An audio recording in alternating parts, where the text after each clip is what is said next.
Bien, c'est tout ça qui va être rasé. On rase tout, on met du béton, on met de l'asphalte pour qu'il y ait un endroit pour les conteneurs. Alex, on est où? On est à Contrecœur. Qu'est-ce qui se passe ici? C'est ici que va être développé le méga projet portuaire de l'administration portuaire de Montréal, dans cette petite communauté-là, d'environ 10 000 habitants. Ça, c'est irréparable. C'est un site aussi important pour plusieurs espèces d'oiseaux.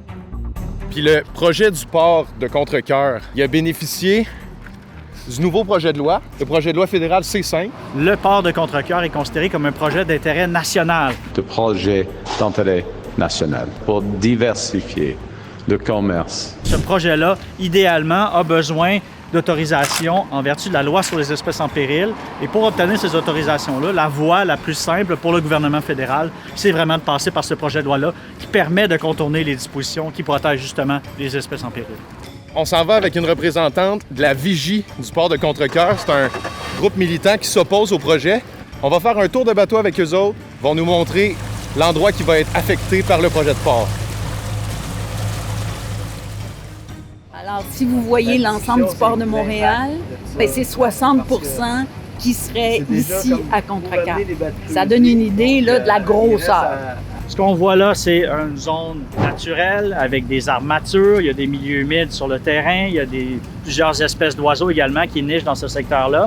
Mais tout ça va être rasé pour faire place au port de Contrecœur. Il y a d'ailleurs toute une zone qui va être draguée. On parle de plus de 180 000 mètres carrés qui va être draguée directement dans le fleuve, donc exactement où on se trouve présentement, pour accueillir chaque année des porte-conteneurs qui vont venir transborder, donc décharger et charger l'équivalent d'1 million de conteneurs par année.